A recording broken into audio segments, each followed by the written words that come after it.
మన సామాన్యులను ఆదుకోవాలి, మన ప్రజలను ఆదుకోవాలి, మన గ్రామీణ ప్రాంతాలు ఇంకా మెరుగుపరచాలి, యువతకు చక్కటి అవకాశం కల్పించాలని ఆయన పదే పదే ఆలోచించుకుని చేసిన కార్యక్రమం. దాన్ని దయచేసి మీరందరూ కూడా అర్థం చేసుకోండి. ఈ రోజున నేను చెప్తున్నా మీకు తెనాలి అభివృద్ధి గురించి ప్రతి సందర్భంలో కూడా చాలా మంది నా దృష్టికి తీసుకొచ్చినప్పుడు నేను చాలా గర్వంగా నేను భావిస్తాను.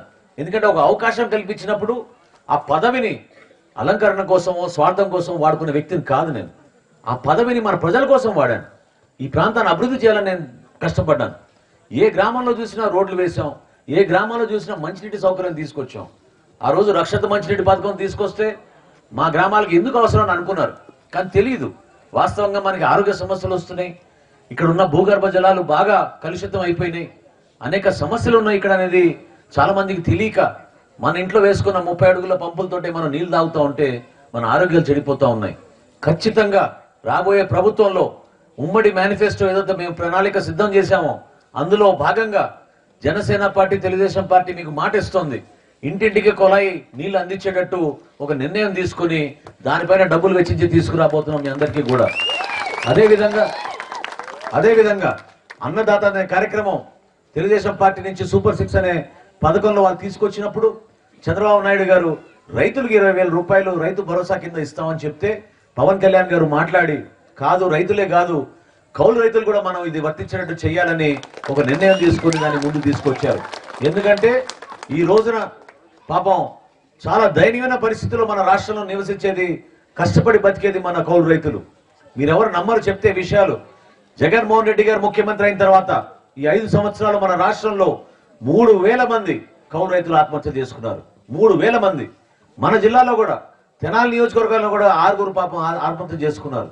వీళ్ళందరికీ సత్తెనపల్లిలో ఒక మీటింగ్ పెట్టి మన గుంటూరు జిల్లాలో 213 మంది కుటుంబాలకి అంటే 2,13,00,000 రూపాయలు జనసేన పార్టీ పవన్ కళ్యాణ్ గారు ప్రతి కుటుంబానికి 6.5 లక్షల రూపాయల చొప్పున మేము అందించాం. రాష్ట్ర వ్యాప్తంగా ఏ ఒక్క రాజకీయ నాయకుడు చేయని కార్యక్రమం ఈ రోజున కౌలు రైతుల కోసం పవన్ కళ్యాణ్ గారు చేశారు. భారతదేశంలో ఎవరున్నారో చెప్పండి, సొంత డబ్బు 5 కోట్ల రూపాయలు ఆయన విరాళం ఇచ్చి రాష్ట్ర వ్యాప్తంగా అనేక మంది సహాయం చేస్తే మన పెద్దలు శ్రీనివాసరావు గారు కూడా ఆ రోజు వచ్చి అమెరికా నుంచి ఆయన కూడా 10 లక్షల రూపాయలు కౌలు రైతుల కోసం ఆర్థిక సహాయం చేశారు ఆయన. అటువంటి వ్యక్తులు ఉన్నారు మన సమాజంలో. మీరందరూ కూడా గర్వపడాల్సింది ఏంటంటే నిజాయితీగా విలువలతో రాజకీయాలు చేస్తే సమాజం మనని గౌరవిస్తుంది, గుర్తిస్తుంది. అంతేగాని అబద్ధాలు చెప్పి, దొంగ మాటలు చెప్పి, ఎలక్షన్ల ముందు ఒక మాట, ప్రభుత్వంలో వచ్చిన ఒక మాట చెప్తే మన ప్రాంతానికి మనం నష్టం కలిగించుకుంటున్నాం. ఏ ఒక్క యువకుడికైనా, ఇంతమంది యువకులు ఉన్నారు, ఎవరైనా చెప్పండి మీకు ఏమైనా ఉద్యోగ అవకాశాలు వచ్చినాయా? ఏమైపోయింది మీ జాబ్ క్యాలెండర్? ఏమైపోయింది మెగా డిఎస్సి? సిగ్గు లేకుండా ఇప్పుడు మంత్రి ప్రకటన చేస్తున్నాడు, వచ్చే వారం మెగా డిఎస్సి ప్రకటిస్తారంట. నువ్వు ఉండే పుణ్యకాలమే ఇంకో 4 రోజులు. ఈ 4 రోజుల్లో నువ్వు ఏం చేయగలుగుతావు? నువ్వు ఉద్యోగం ఎక్కడికి తీసుకొస్తావు చెప్పండి. ఇంత మూర్ఖంగా వీళ్ళు ఆలోచించి ఎవరి గురించి కూడా పట్టించుకోలేదు. ప్రతి వర్గానికి దెబ్బ కొట్టారు. ఈ రోజున ప్రభుత్వంలో పనిచేసే అధికారులు, అదేవిధంగా ప్రజలు, రైతులు, మహిళలు, విద్యార్థులు అందరూ కూడా ఈ సమస్యలు ఎదుర్కొని చెప్పుకోలేని పరిస్థితుల్లో బతుకుతూ ఉన్నారు. నిలబడండి. దయచేసి మీ ఓటు విలువ గురించి మీరు ఒకసారి అర్థం చేసుకోండి. ఇంకోసారి పొరపాటు చేయబాకండి. ఎందుకంటే రేపటి రోజున ఈ మార్పు అనేది మన రాష్ట్రం కోసం, వ్యక్తుల కోసం కాదు, పదవుల కోసం కాదు. ఖచ్చితంగా జనసేన పార్టీ, తెలుగుదేశం పార్టీ ప్రభుత్వం రాగానే మనం చేపట్టే కార్యక్రమాలు 100% నిజాయితీగా వీళ్ళు చేసిన తప్పుని కడిగి ఒక అద్భుతమైన ప్రణాళికతోటి ఒక మంచి ప్రభుత్వం స్థాపించబోతున్నాం. ఈ ప్రాంతాన్ని మనం సస్యశ్యామలంగా చేద్దాం.